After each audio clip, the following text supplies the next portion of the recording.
Welcome back to Radio Faces at our HCC Main Street studio. I'm John McClain from the Chronicle, Chron.com, and Sports Radio 610. Andy Kalu is from Sports Radio 610. He's a 12-year veteran of the Eagles, the Redskins, and the Texans. This is usually the segment where we go to Indy's weekly Chalk Talk. We've called an audible. What do you got? Well, you know what? I want to do something a little bit different. During the regular season, we all get to play armchair quarterback or Monday morning head coach. But now that the Houston Texans season is over, we get to play GM. And what I'm going to do is I'm going to give you my top 3 needs going into this offseason, and I want to see where you agree or where you disagree. I'm sure you're going to disagree because when somebody is right and somebody's wrong, there's going to be a disagreement. But right now, if I could play Rick Smith and I'm the GM of the Houston Texans, I'm thinking my number 1 need going into this draft is the wide receiver spot, the number 2 wide receiver, and not just to serve as the number 2, but to eventually replace an Andre Johnson. You don't want to think about life without Andre Johnson when you talk about the Texans, but let's be real, as great as he is, he's having a Hall of Fame career. He's hitting that 30 mark, and it's time to start thinking about replacing him, whether it be 4 years from now, 5 years from now, but it's going to come sooner than later. So the wide receiver spot is my number 1 concern. And I agree. Andre's going to be 31 in July. Kevin Walter will be 31 in August.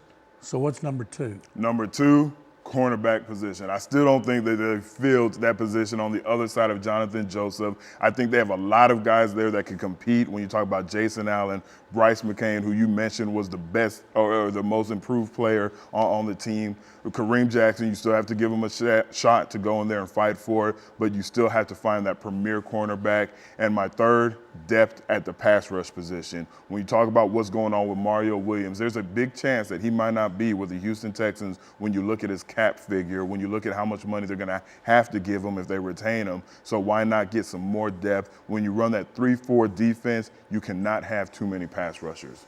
And they don't have the cap room to re-sign Mario unless he took a huge pay cut from the $50 million or whatever he's made so far. And he's not going to do that. He shouldn't do that. And he's going to be holding all the footballs.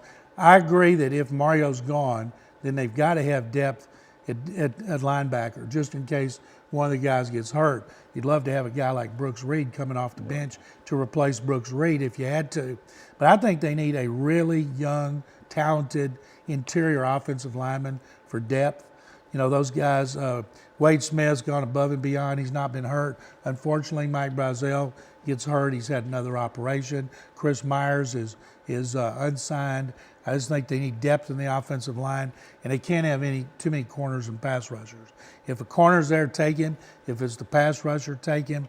They're always looking for depth. But the good thing about it is, other than receiver, they don't have to have any one position. I think this time last year, we knew what they needed.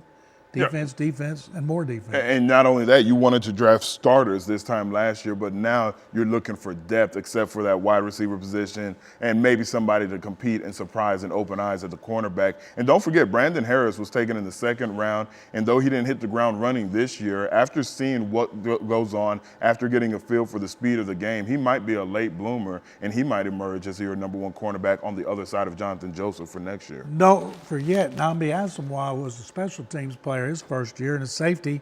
People said, boy, they blew that pick on that kid from Cal.